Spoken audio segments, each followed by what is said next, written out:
Welcome to the BusinessSpeak podcast, where we take everything you need to know about being successful in business and make it easy to understand. Whether you're a longtime business owner, newer to this entrepreneur stuff, or hoping to run your own company in the future, you've come to the right place. Featuring your host, professional accountant and business guru, Mr. Chill. So relax and have some fun with us as we journey through BusinessSpeak, the language of business, simplified.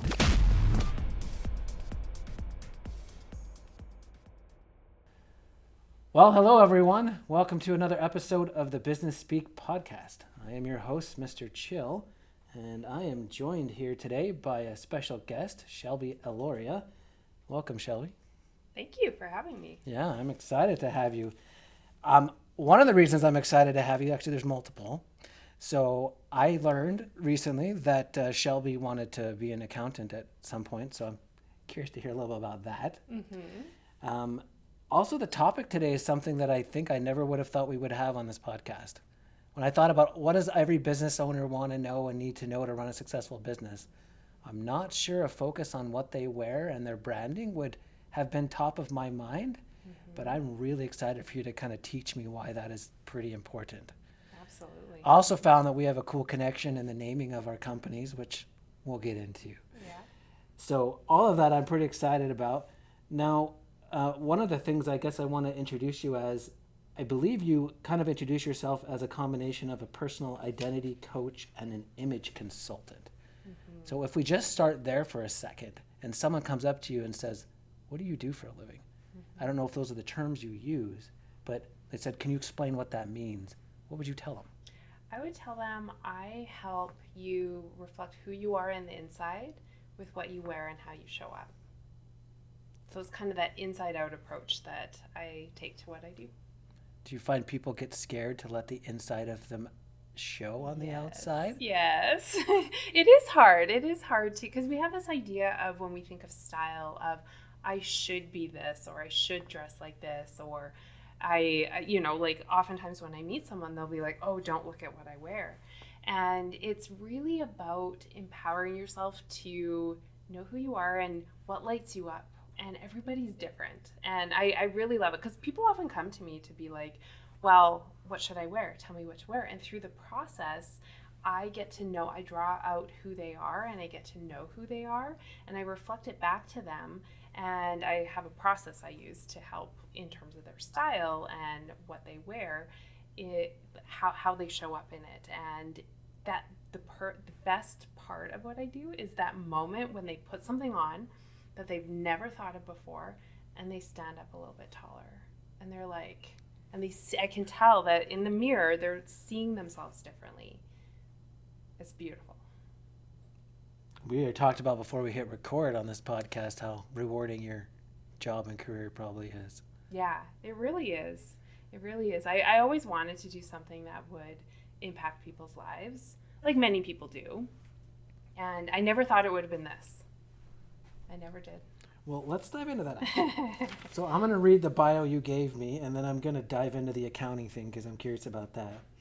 Here's it. So Shelby is a keynote speaker, personal identity coach, and image consultant, as well as the founder of All Set Style and co-founder of Black Sheep Co. or company.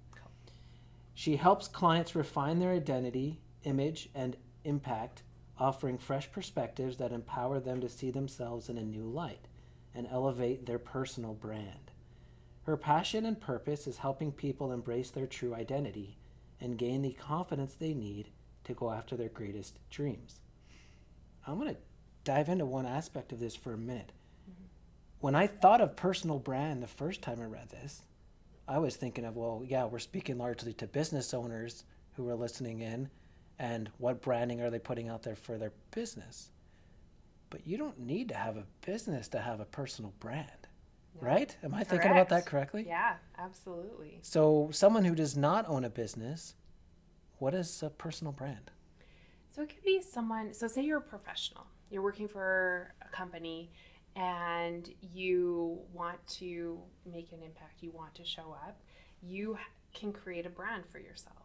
And it can be everything from how you interact with other people.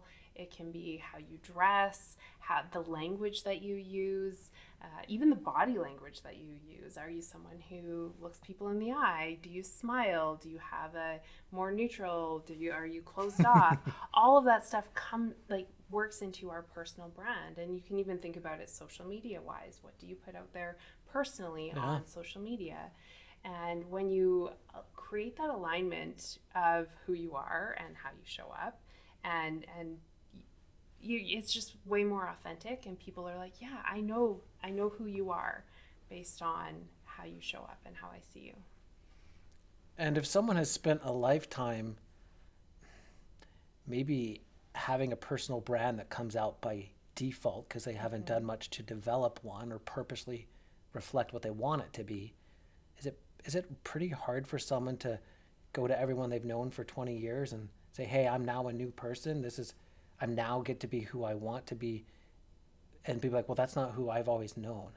How hard or easy is it to change a personal brand that maybe has accidentally existed over the years? It can be really difficult depending on how big the shift is, because people, when you allow those other voices in, you start to shift and you're not yourself. And it's interesting how when you are just like, no, this is me, this is who I am, people adjust. They really do. It's having that confidence in it. I once worked with a lady who everything in her closet ended up going. And that's not ever my goal. Like, my goal is for someone to be able to use what they have in their closet.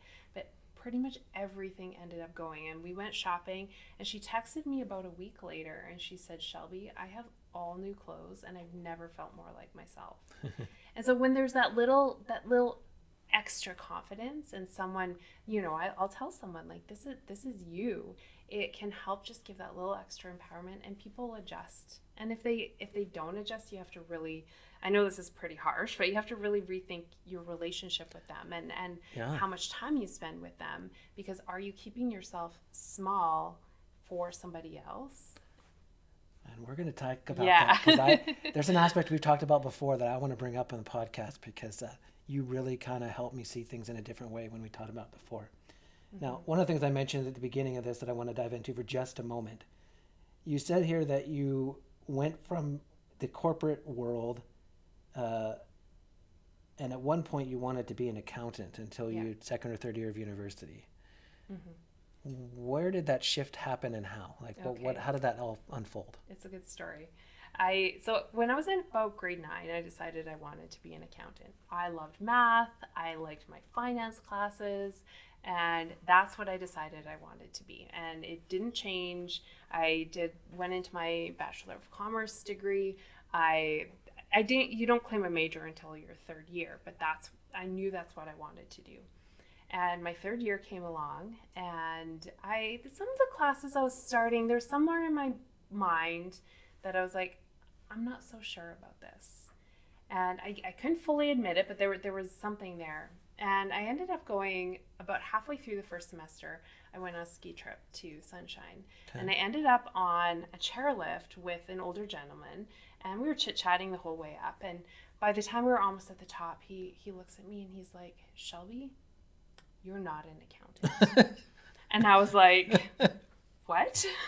What are you talking about? This is what I've dreamed of for like 5 years. And I went back to school, and it was surprisingly a quick decision that I was like, I'm not going to be an accountant. I just suddenly could not picture myself finishing university, going to do my CA, because I was still CA at the time. And I was like, I don't want that. So I went into the career counselor's office, and I was like, what are my options? And I looked at what the few options that there were, and I was like, HR, that's dealing with people. I like people. Let's go with that. I had no idea what it was, but it seemed like a good idea at the time. Yeah. Okay. Now, that's interesting. Like, I probably get in trouble for saying this, but stereotypically, accountants don't like people. Yeah. Like, I don't think that's true, but stereotypically, it's like we're nerds that kind of sit in front of computers and crunching numbers, and we have no personality. Like, that's the horrible stereotype of an accountant. So for you to say, I want to go into something else because I love people, maybe that guy in that chairlift did you a huge favor that day. Yeah. On probably more than one way. I think so. And apparently he was confident enough in himself to just tell you what he thought. Right? Yeah. There was something in that. I don't even remember what we talked about, but there was something in that conversation, and yeah, he felt like, okay, I'm gonna say this, and it changed the course of my life. It sounds like it pretty much immediately resonated with you. Yeah, and that's where I think that there was already something in my subconscious mind that was like questioning it, and that was just almost like what I needed to push me over the edge. Okay. Yeah. Now, I went on your website and I, at least for your one company, All Set Style, and I was intrigued by the 3 values that you have listed there, partly because I love how you defined them. Like, I hear a lot of companies talk about like, oh, here's our values and here's what we do. And it's like, but we either don't do it or we say we do it, but it just goes on a piece of paper we never look at again. And we don't really probably ever really define what that means. Yeah. I highlighted some things here. I want to spend a little bit of time on this. I think this is powerful. Okay. So one of the values you identified is courage. This is what I highlight that you defined. By doing what makes your heart and mind race a little. What a cool definition for courage. What does that make you think of in your own life? It's those moments where you know you're supposed to do something.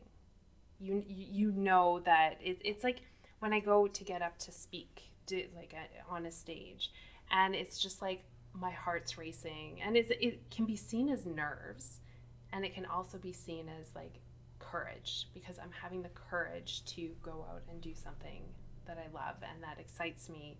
And that's what I see courage as. And when I work with clients, I see courage as even them calling me. I see courage as them looking at themselves and facing themselves and saying, you know what I've done isn't working for me anymore. And now I want to do something different and face myself a little bit differently. And having the courage to do that is huge. Or the courage to change how you're showing up, even when people around you might not like it. Yeah, and it sounds like even when you talked about like getting on a stage, like some people might say, oh, I'm feeling nervous. I must not be meant to do this. But you actually use that almost as like a positive energy. Yeah. That's cool. Yeah.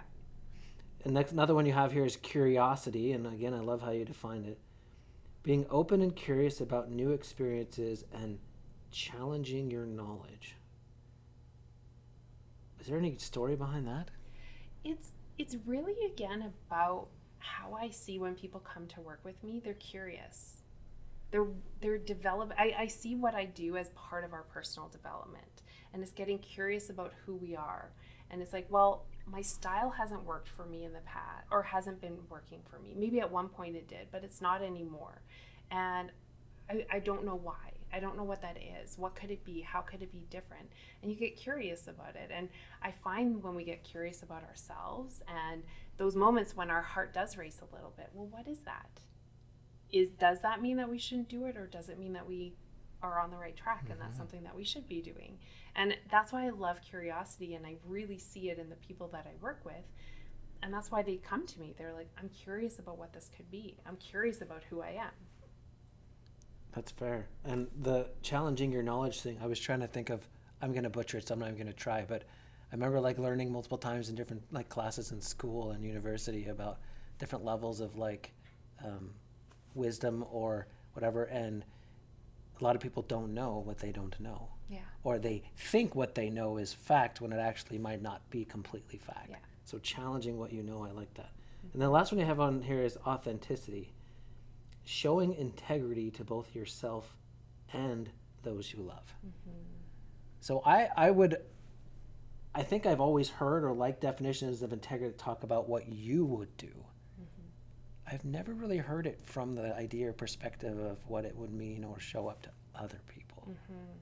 But you must see that a lot in what you do. Yeah, because when you do show up like yourself, you're being of service to other people. And I've seen this in my own life something that I've learned, and I'm still to this day working on overcoming it, is keeping myself small. Is that idea that good girls stay small. They don't outshine the people around them. However, when I'm not authentic to myself, I'm not helping to elevate those around me. Because when I'm being myself, what I'm doing is I'm also helping to elevate those around me. Yeah. And I think that's part of our integrity, part of knowing who we are. Then we can show other people who we are and help them see who they are as well. Okay. Yeah. Well, thank you. Thank you for walking us through those. I wanted to take a moment to highlight that because, like I said, a lot of businesses have values listed. Very few define them, and very few, I think, probably live them all, like live and breathe them like I imagine you do. Yeah. Well, and I appreciate that you pointed that out, because that also brings me back to the personal brand.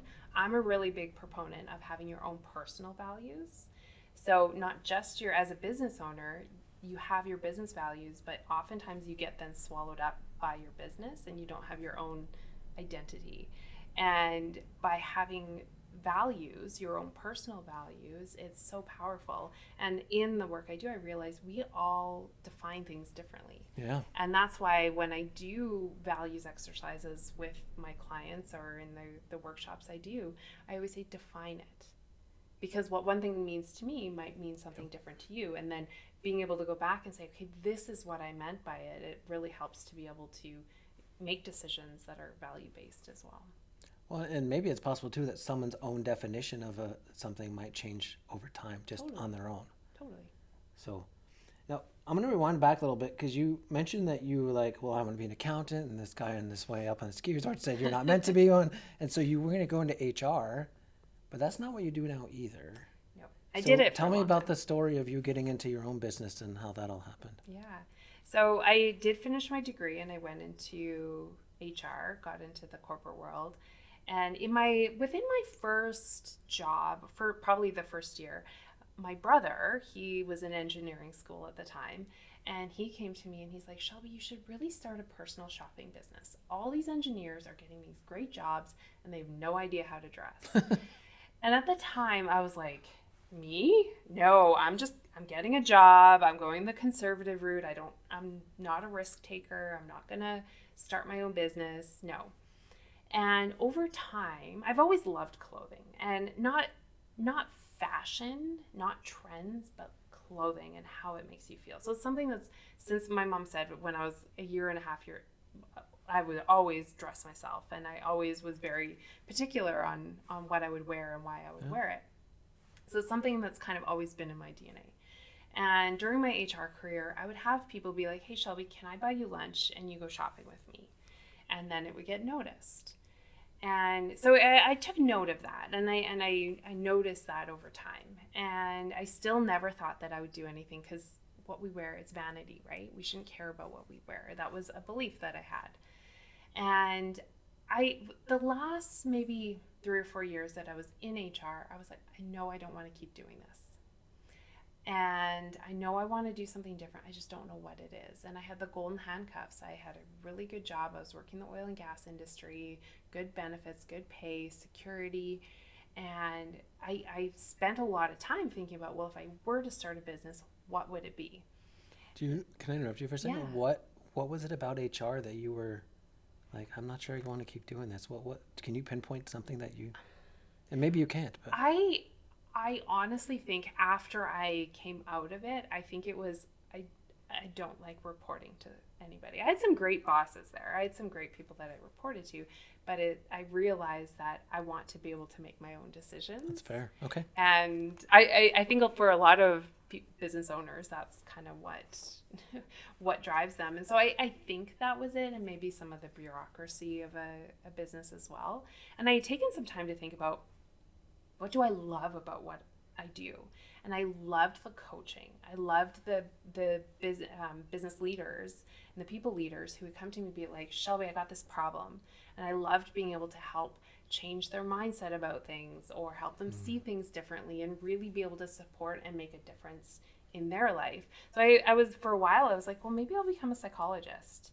And I took a couple undergrad courses, and then just due to some personal circumstances, I decided not to continue with that.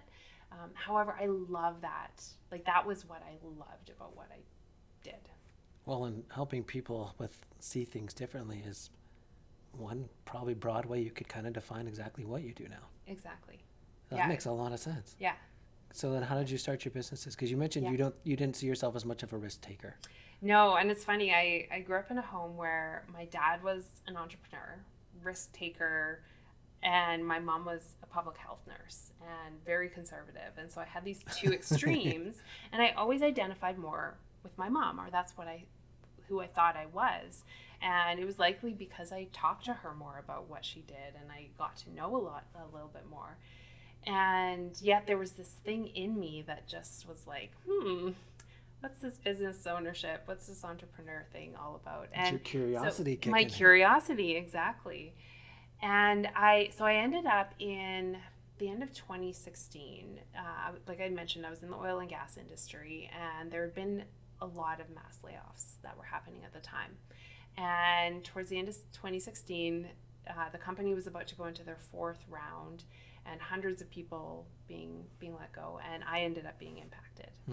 And it was this beautiful gift that was given to me, because I don't know if I ever would have left on my own. However, now I was given this opportunity to be like, okay, Shelby, what are you going to do with this? And I did go for a couple more interviews, and I knew in my gut, it was that gut feeling. I was like, this is my time. And I didn't know right away what I would do. However, as I would talk to, different people in my life, it kept pointing back to style, something around that. And as I reflected, style is part of our life. We wear clothes every day. Most people wear clothes every day. Hopefully. And it's usually something we fall into. And it could be, based on the social groups we're part of, what trends are available as we're growing up, what we end up doing. There's a lot of ways that we fall into what we wear and our style. And I started looking at some studies that had been done, and clothing is a communication tool. So if we're talking and you're distracted by what you're wearing, I might hear only about 50% of what you're saying. So, and it doesn't mean that there's a certain specific item that you're wearing, but what I saw it as, if I'm sitting here and I'm fidgeting and I'm like not comfortable in my own clothing and my own skin, then you're going to be distracted by that and not actually hearing what I have to say. If you don't have anyone in your life who can help you decide, okay, what is my style? What do I want to wear? What do? You just keep going along and doing the same thing. Maybe you'll try risking something and it doesn't work. And I was like, well, why don't I start a business that can help teach people and give someone the tools and the knowledge and that extra bit of confidence to be able to make those decisions for themselves. So that's really where All Set Style began. Was I wanted to have this place that someone could come and learn more about themselves and then have those tools for the rest of their life. Wow, that's really cool. One of the other things I was wondering too, when we mentioned this definition of courage and makes your mind race a little, heart and mind race a little, maybe that when you thought that you identified more with your mom because of the conservative don't like to taking risks, maybe there's a part of you, when you take risks, your heart races a little, and what are you going to do with that? You can either run away from it and you're like, oh, that must just not be who I am. Or as you've learned to do, you can just lean into it and embrace it. Yeah. And you kind of like learn that gut check of like, this does excite me. This is I'm curious about this. And instead of being like, well, because I feel fear about it, instead of running away and being like, well, the fear must mean I shouldn't do it. Yeah. Instead, it's the fear is drawing me into it and making it a little more worth it too. Thank you. Mm-hmm. One of the things I can't help but sort of think about in what you do and kind of understanding it a little bit is, and we talked about this before we hit record on the podcast, but I feel like I am probably in really, really good company of people who, at least on occasion, if not more than occasion, I wear what I wear because I feel like that's what's expected, right? Like, for example, I'm pretty involved in my church, and I know myself, my favorite outfit is jeans and a comfortable shirt. Mm-hmm. But I know that I would get a lot of weird looks and confuse people if I showed up to church in jeans and a comfortable shirt. Mm-hmm. They expect me to wear a suit and a tie, and so I do. Mm. And I think there's certain situations we get into where that needs to be the case. Yeah.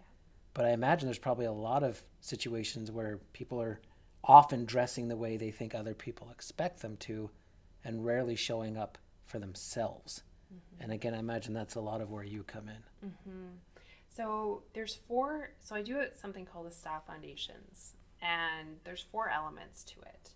And this is really helping someone to set up the foundations of what they wear. And so color is one of them. Silhouette is another, so the cuts of clothing. Style personality. So style personality is that, if you see someone wearing a very eclectic outfit and they look really good in it, that's their style personality.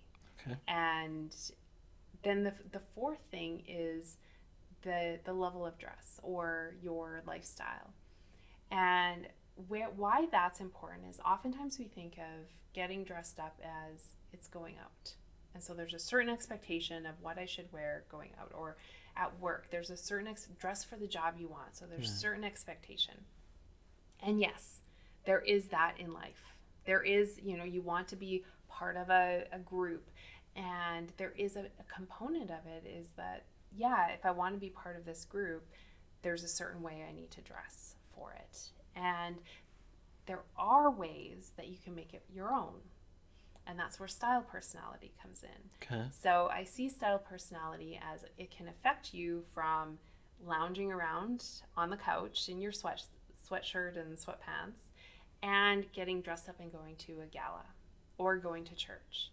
And so a way that I would think about that is if you have a very, say, casual style personality, you have, and when I say casual, I mean it's more like you like more relaxed, a relaxed style of clothing. Yeah. So what if you wear a shirt that, I don't know if you have to wear like a white dress shirt, but maybe you wear something that is more like a plaid or a material that has a more relaxed feel to it, and a tie. So you're still kind of fitting into what's expected. However, you're still being yourself in it. I used to joke that, because normally at church, I wear a suit. Often it's a various shade of like dark gray or black. Mm-hmm. White shirt is pretty much the common accepted thing. Mm-hmm. And so it was like the only things I knew I could change was my tie and my socks. And I've tried getting like fun, comfortable socks, and I felt so weird in them. So I must have probably not found the ones that really jived with me. Mm-hmm. And then it's the tie, and I'm like, I didn't feel like I had a lot to really like. It doesn't. No matter what tie I put on, I didn't feel like it made me more comfortable wearing a suit. So I never figured that out. But apparently, I just need someone like you to help me with navigating that. One of the conversations you and I had in a previous meeting we had was talking about how, as an accountant, I used to apologize to clients when they'd come to my office for like an initial client meeting and I wasn't wearing a suit like they expected me to wear. Mm-hmm. Oh, you're an accountant, you're a CPA, you should be wearing a suit. Mm-hmm. Yeah, I know that's what you think, and that's kind of what I was taught too, but I'm not comfortable in a suit. Yeah. If you want me to be a really good accountant, I need to be able to wear something where I can be me. Mm-hmm. And so after years of apologizing for not dressing the way people thought I should, then I just started to lean into what I actually wanted to. Mm-hmm. And to my surprise, clients actually would thank me. Mm-hmm. And they'd be like, actually, we're glad you don't wear a suit. Mm-hmm. We feel more comfortable around you when you're being yourself. Mm-hmm. And that had never really occurred to me before. Well, and it's interesting because there's almost like this, I don't know the exact term, but it's almost like this energy that you bring when you feel like yourself. So when you're wearing a suit to work and you're working with clients, you're not fully there because you're thinking about the fact that you don't want to be wearing a suit. Yeah. Right? So you're actually doing a disservice to your clients by showing up in a suit. And by wearing what you're comfortable in, you're now able to not even think about that, and you're fully showing up. So they're getting a more dialed in accounting. Yeah. Experience. Think about, I sometimes use the example of Steve Jobs, and it's easy to say, well, he didn't care about style. Actually, he cared about it so much, and that's why he chose the outfit he did, because it was him, he was comfortable in it, and it helped him to really dial into what he was really good at too. And his was the classic turtleneck look? Yeah, turtleneck, jeans, and runners. Yeah. And so it's I've worked with a few individuals who are like, I feel like a penguin in a suit. And I'm like, then don't wear it. Don't wear it. And if you have to wear it, like if you're in a situation where you have to wear a suit, well, maybe try and find a style of suit that is good for you. I have one client, the traditional suit just didn't work. We got a made to measure suit for him. It was okay. We ended up finding one with this more like an Asian collar style suit for him. Perfect. If he has to wear a suit, that's what he wears because that's what lights him up and will make him feel comfortable. Okay. He'd still prefer not to wear a suit. However, sometimes you have to work with what you do and how you have to show up. Okay. I want to tie some of what we've been talking about back into the concept of a business owner. So we've talked a lot about like your personal style and your personal values and being your authentic self. How does someone take those concepts and incorporate them in a meaningful way into running their business? So I teach a class and it's called Reflect Your Brand. It's to an group of entrepreneurs. And I always get those looks at the beginning of like, why is this something that we should care about? And there's a few reasons to care about. And we've already touched on it a little bit. And one of the things as a business owner is you put so much into creating a brand for your business. And you put so much thought and effort and energy into it. And then if you show up in a way that doesn't align, what you're doing is you're creating this misalignment. And so you go to meet a client. So if I were to come and you were wearing a suit with the branding that you have for, like, you walk into your front entry and it's all Lego and it's fun and it's playful. And if you were to come out in a suit, what that would do is it would immediately create a misalignment in my mind. And I'd be like, I don't know about you. You need to work a little bit harder. Like, and this might be more in a subconscious level, but you need to work a little harder to show me that this is you and who you are. So as a business owner, you want to think about, what is this brand I've created, and am I showing up in a way that reflects it? And are my employees showing up in a way that reflects the brand? And when you create that alignment with it, then it just takes one barrier out when you're working with clients, because they see that. So an example I have is, I was meeting he was like a life coach, and he was based out of the US. So I had a look at his website before I met him, and it was very professional and kind of polished, put together. And I saw the picture of him, and he had like short hair and the classic shirt and tie kind of headshot. And then I get on a call with him, and he's got long hair. He's wearing a linen shirt and some like wooden beads, and so it was very almost like a boho style. And immediately I was like, this isn't that person. Like there's a misalignment there. And I always noted that that's a really good example of making sure that you're showing up like your brand, because honestly, I did a kind of a check-in myself, and I'm like, I don't know, I don't want to say I don't trust him, but I don't know that I would work with him, because it just doesn't feel like there's that authenticity there. That authenticity is, I can see that. Yeah. Now, let's dive into one thing you said that I'm curious about. If you create a brand for a company you start, I'm going to imagine more often than not, the values and the branding reflect the values and style and preferences of the founding owner. And then you bring on employees, and you would try to help them match your branding, while at the same time trying to find a way to be themselves. How do you align if the branding side of what you want to convey, just like I love my church, but I hate dressing like I'm supposed to dress when I go to church. I love my job, but I hate dressing the way that my job expects me to dress. How do you kind of make those two things work together? One of the first things is, when you think about it so this is my HR hat going on, is when you're advertising for a job, you want to make sure it's very, like, everything that you're putting out there reflects the brand. It has your values in it, has what you expect of employees, the behaviors that you want. Because what that's going to do is you're going to attract people who are aligned. And that's the first step, is creating that alignment with people. So even before you would worry about like technical skills and all the things that people put on a resume that everyone puts on a resume because they know that's what employers want to read, it almost be as or more important to attract someone who matches that branding. Behavioral. That's the behavioral side, because you may have heard before, is you can teach technical skills. Now there are some, for example, you're not going to hire someone to do accounting who doesn't have the skills or the knowledge base, right? That's fair. However, you want to have someone who their behavior aligns with your company first, because you're creating a culture. And when you have a culture that works, if you bring someone in and they don't fit culturally, it's going to be a big headache for you. They're not going to work out with you, with your clients, with the other.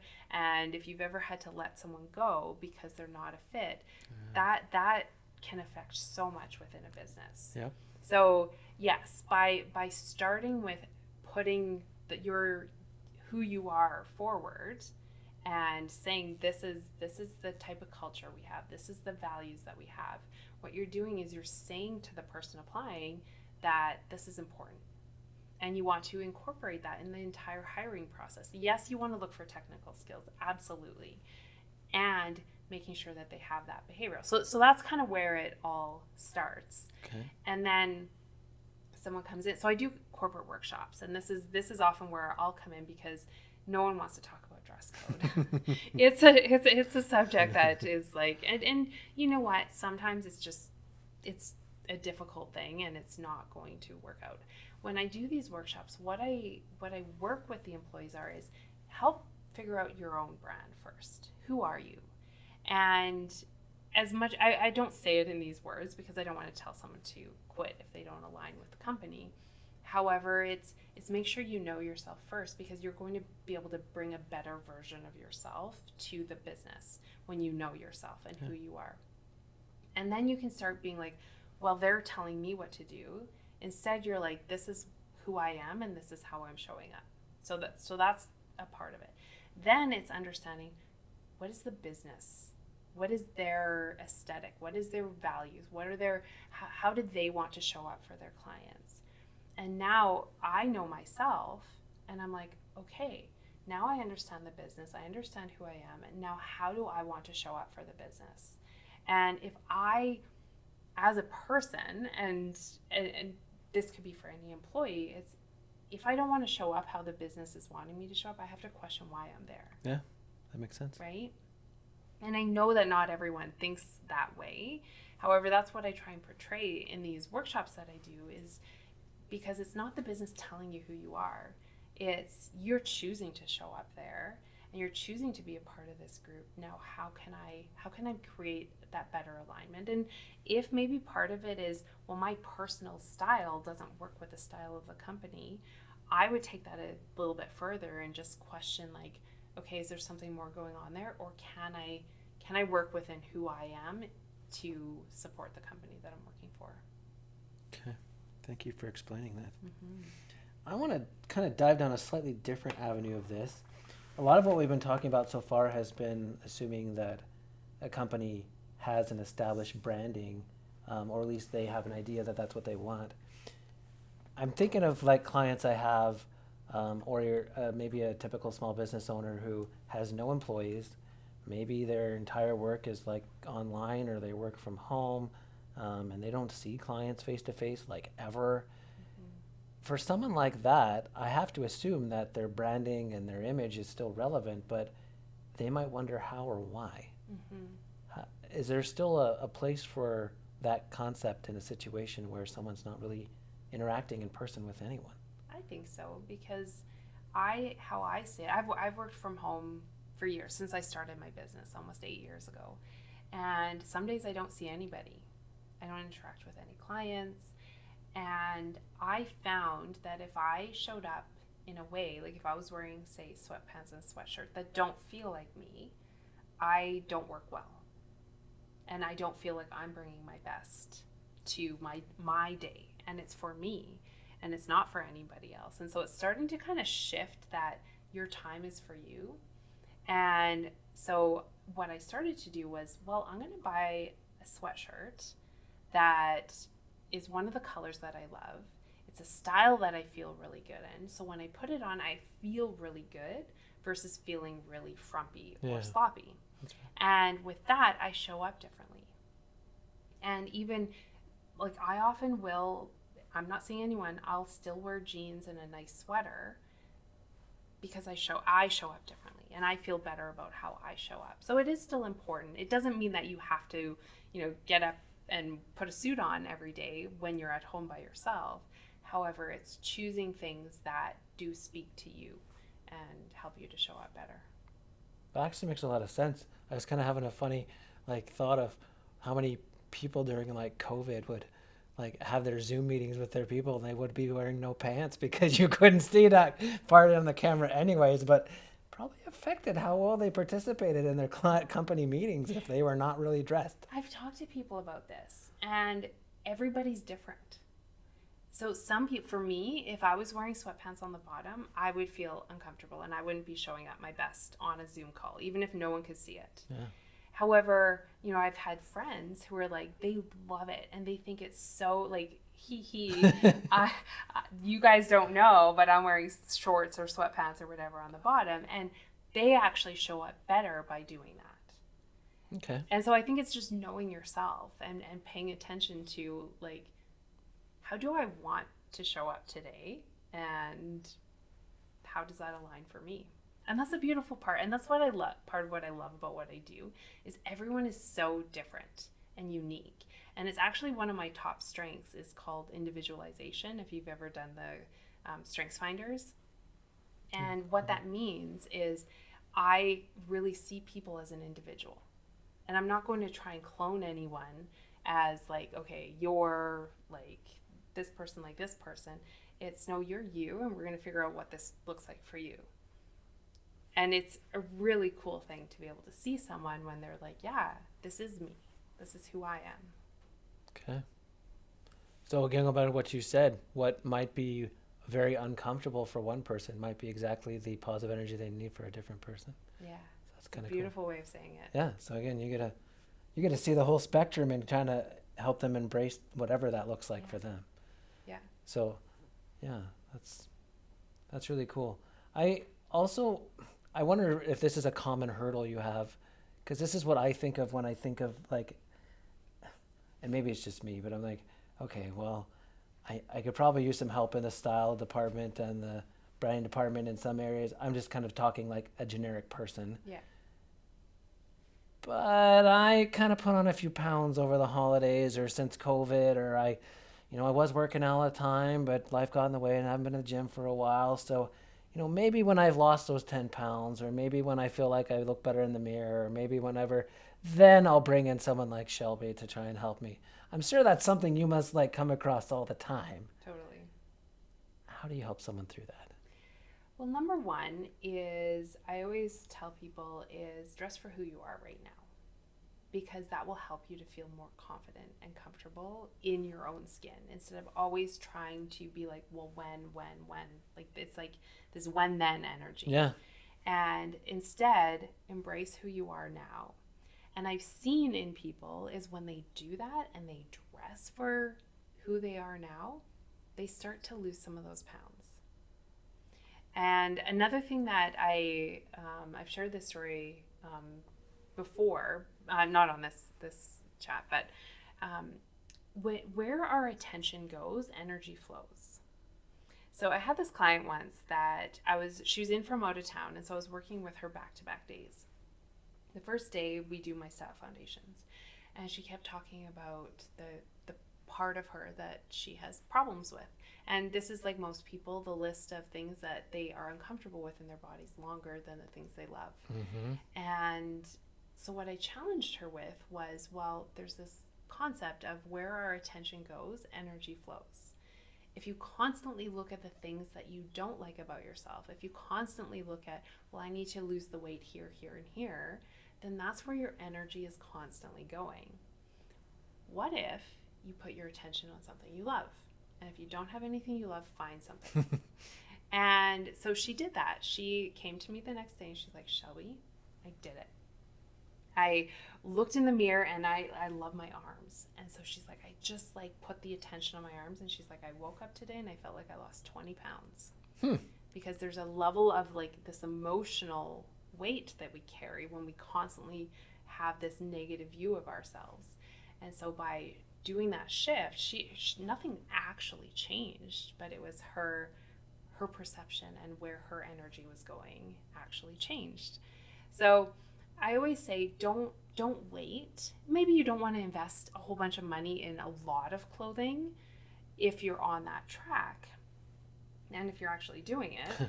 And however, why not buy a few pieces that you feel really good in the interim? You don't have to spend a lot of money on it. You can go thrifting. You can do something, but if you feel good in it, it's going to give you that drive to keep going and to keep feeling better and to keep working out or keep on your nutrition plan if that's what you want to do.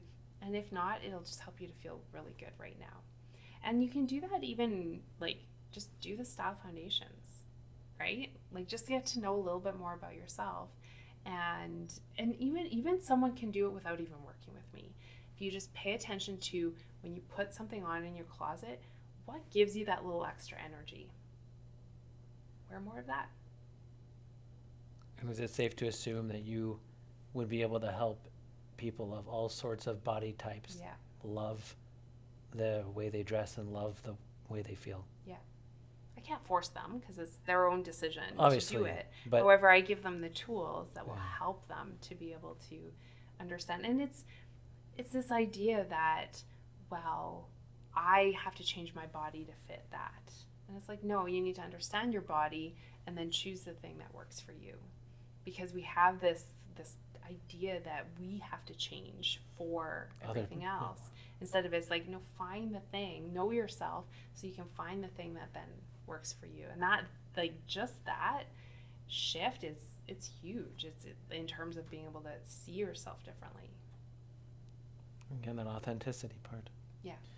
Now, at the beginning, we talked about you have two companies, All Set Style, and I don't know if you've talked about everything that one does, but you have this other one, Black Sheep Company. Mm-hmm. What's that one about? So, Black Sheep Co., it started with a friend of mine. I'm a co-founder of it. Okay. So, I call her my non-romantic life partner. She's like we travel together. We basically live businesses together and all of that kind of stuff. And so about a year ago, we were just sitting around chatting, and we had these like conversation cards that we were talking about. And somehow the conversation got to, we feel like the black sheep in our life, in our business, in different areas. And we're like, I bet everybody feels like the black sheep in some area of their life at some point in their life. That was kind of our thesis our hypothesis that we came up with. And at the time we were like, well, maybe we'll do like a podcast or merch and like do this Black Sheep Co. And then as we sat with it, we started to be like, maybe there's more to this. And we started to talk to people about it. And you bring up the concept of black sheep and they're like, yeah, I totally feel like the black sheep.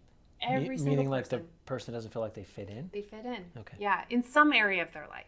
It's not necessarily in all areas of their life, but in some area of their life or at some point in their life, they didn't feel like they fit in and they couldn't show up authentically. So they started to hide parts of themselves. And so we kind of just started thinking about, well, what do we do with that? And oftentimes those things that we feel like we need to hide are our gifts, are the things that we're really good at or the things that we're passionate about, but we hide them because of what other people might think around us. And we never face those parts of ourselves. I've experienced it, she's experienced it, so many people that we know have. So we've kind of sat with this for a while. And then this past summer, we met somebody who talked about this term identity coach. And I was like, what is that? And so I went and I Googled it, and there's not a lot about it, but it's this idea of it's like our identity, how we see ourselves.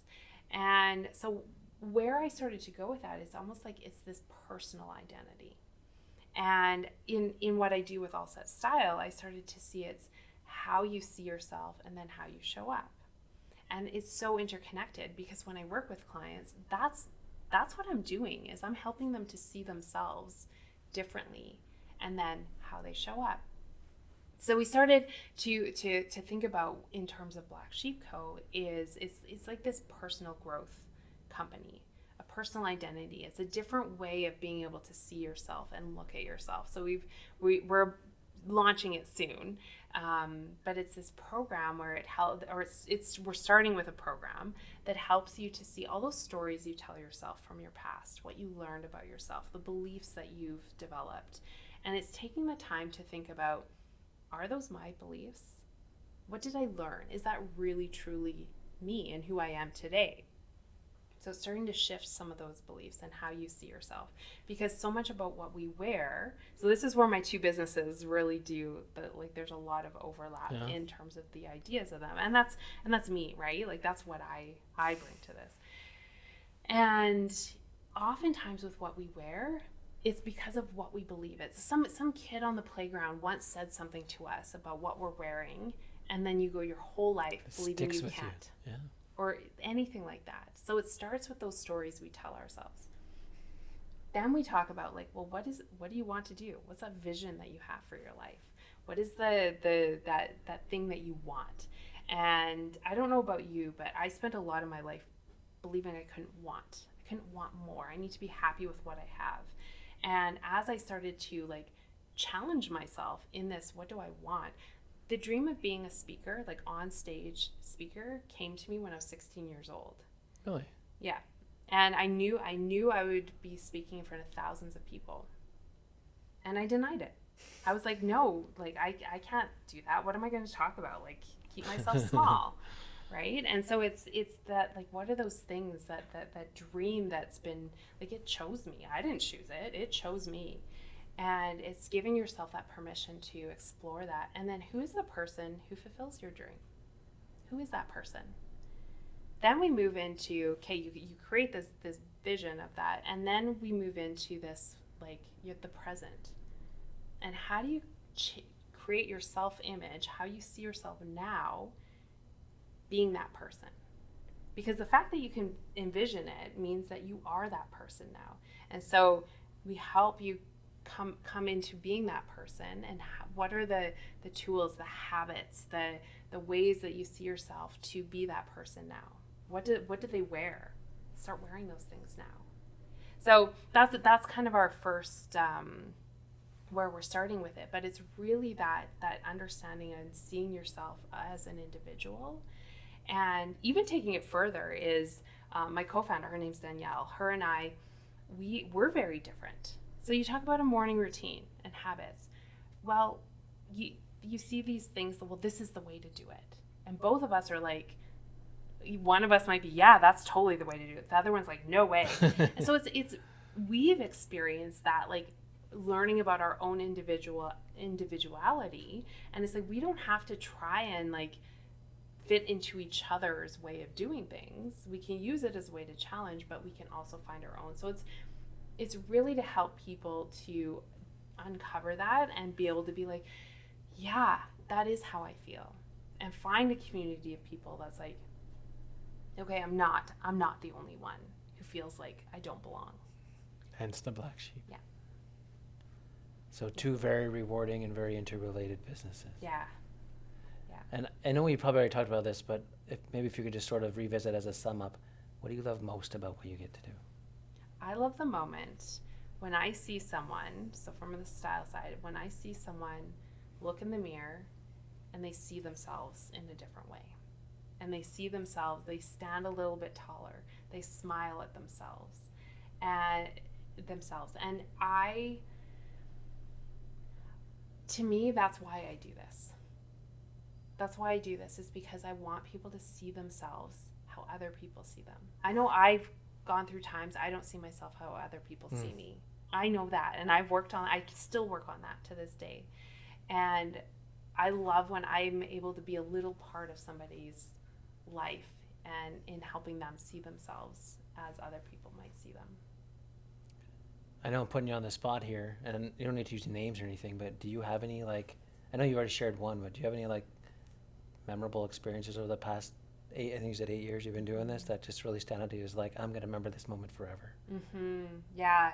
That one of the client who texted me, for sure. I also, you know what, I connected with, I randomly connected with the brother of someone I worked with about 5 years ago. And it was so I didn't know.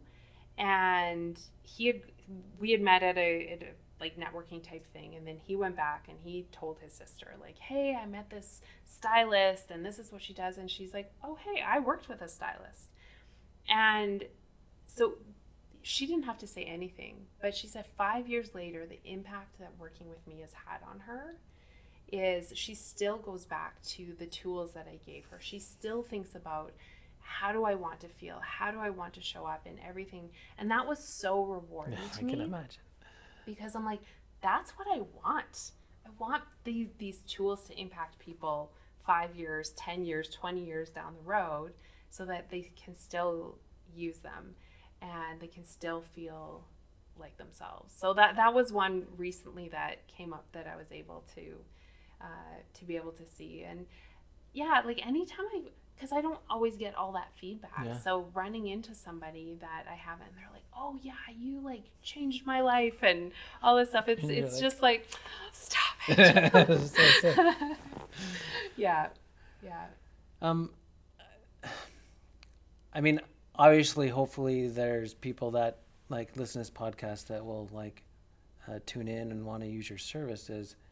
But let's say that they don't use your services at the moment, but what would you kind of sum up would be like a place to start? Like if it was like, I love what Shelby's talking about, and that's definitely something I want to pursue at some point. I can't do it right now. Mm-hmm. What would you say is some first steps that they could do right now? Yeah, I think a very powerful thing is taking a bit of time to track how you feel. And so when you think about what you're wearing, so let's go with that, is write down what your activity is, what you're wearing, and how did you feel.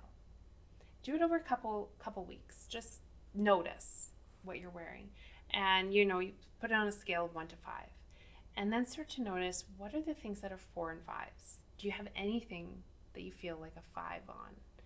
And then things that are like 1s and 2s, move those along. Get them out of your closet. They're not serving you. And what they become is clutter. And I know there's that feeling of like, well, I spent money on this. And I totally get that. It's a sunk cost at this point. It's get it out of there, because what it's doing is it's distracting you from feeling like yourself. And you feel guilty every time you see it. And so by moving it out, you can start to even feel better by what you have in your closet. So that's one thing, is it's really interesting when you start to actually pay attention to how do you feel and what you wear. And you want to do more of what you love. Wear more of what you love. And also don't save things for special occasions. If you want to wear it, wear it. And because then that's how you're telling yourself it's okay for you to feel good. And then you start to be able to see yourself, and you're showing yourself that it's okay for me to feel great in what I wear. And that's a very powerful thing to do. So those are the best ways to start, is just by paying attention and noticing. That makes a lot of sense. I'm trying to think if there's anything in my wardrobe that makes me feel like a 5, and I'm like, I'm not sure. I'm probably failing that one. Interesting. Or what happens to me is I'm like, I'll see something at the store and I'll be like, that's really cool. And then I buy it and I get home and I was like, it was really cool at the store. It doesn't look really cool on me. There's a difference, apparently. There is a difference. Like, and that's where style personality can come in. Like, you might see someone and you're like, dang, like they look amazing. Yeah. And then you put it on and you're like, what happened? But it's that style personality, and that's okay. That's a beautiful part of being human, is we're all different, right? And so it's really learning that you can see something on someone and be like, wow, I appreciate it on them. I know it's not for me. Okay. If people want to engage your services, how do they best get a hold of you? You can email me, shelby@allsetstyle.com. And at the moment, that can be for either business. We're getting close to launching the website for Black Sheep Co. It's really close. You can go to my website, allsetstyle.com. You can, well, maybe by the time this comes out, I'll say it's blacksheepco.org. And the .com was taken, unfortunately. I've been there before. Yeah. And then on LinkedIn, I'm Shelby Eloria on LinkedIn. There's also Style and Black Sheep Co. on LinkedIn, as well as Instagram. Okay. And it's safe to say you feature a lot of like how-tos and stuff on your social media feeds? I do some how-tos, and I do a lot of that because I focus a lot on that internal. It's reminding people of the like this month has been reflection, and it's reflecting on how have you felt this year? Have you shown up? So this is on All Set Style, and look back at old pictures and see, you know, what lit you up in terms of when you look at what you wore in previous family gatherings or any pictures. And again, it's that like notice what are the things you feel great in and do more of that. So that's really what I try and emphasize. I'll show some how-tos, but there's a lot of places you can learn that. I'm really like trying to really reinforce that how you see yourself part of it. I had an interesting thought just now. Mm-hmm. I was ready to wrap up, but I want to kind of tackle this thought because I think I'm onto something. Again, most of the people listening to this are business owners, which could look like a lot of different things. And I was originally thinking, well, I'll have Shelby on and have her come talk about how this could relate to your average business owner. But the more I've been talking, like one area that I've been thinking a lot about, and maybe just because it hits pretty close to home with my family, is maybe I'll call it your typical mom, mm-hmm. who feels like she's not really ever showing up for her kids and her family the way she wants to. And I'm thinking to myself, well, maybe if she was dressing the way that lit her up inside, she would be able to show up more the way she wants to for those that she loves and those around her. Yeah. So this would not be just applicable to a business owner. This would be applicable to anyone that wants to show up in a better way for themselves and others than they currently do. Absolutely. Would you say that's accurate? Yeah. Yeah. I worked with a stay-at-home mom once. Well, I've worked with several, but this one really stands out. And before we went to do the wardrobe edit, I had her categorize some of the clothes that she had. What do you absolutely love and feel great in? What do you wear every day? And everything she loved was for going out. But she goes out or went out about 10% of the time. I would say probably not very often. Everything that she had for her day-to-day, they were secondhand hand-me-downs, just things that she didn't feel great in. And she was like, well, that's fine for every day because I'm with the kids, it's getting dirty, all of that. So what we started to do was shift her mindset around it. Was you can feel good in what you wear every day. You can have clothes that you can get down and play with the kids and still feel good on. Maybe just throw a jacket on and you feel put together when you head out of the house. And they can be washed easily because you're going to need that as well. So it was a mindset shift that was probably the biggest thing, that you can have clothes that you feel good in day to day. Okay, well then help me and probably a lot of listeners change one other mindset that might be out there, which is, this is amazing for girls, but I'm a rough and tough Albertan, or I'm a macho man. This probably doesn't have any relevance in my sphere, but again, I have a feeling you have a couple different thoughts on that. Yeah, so I actually work it's about 50-50 men and women that I work with. And oftentimes I find with men, for both men and women, it's after a big life shift is often when they end up coming to me. So it could be a relationship change. It could be having children moving out. I do find a lot of the times with men, it's that relationship change. Okay. And maybe they're ready to go out and date again. Or some of them are still in a relationship and they're like, I want to just show up better. I want to feel better about how I show up. Or a career change, something like that. And I will tell you, style is for men, women, tall, short, any size. It's for everybody. And I feel honored that, I do have the ability to work with men and have them trust me and help them through that mindset shift for them as well.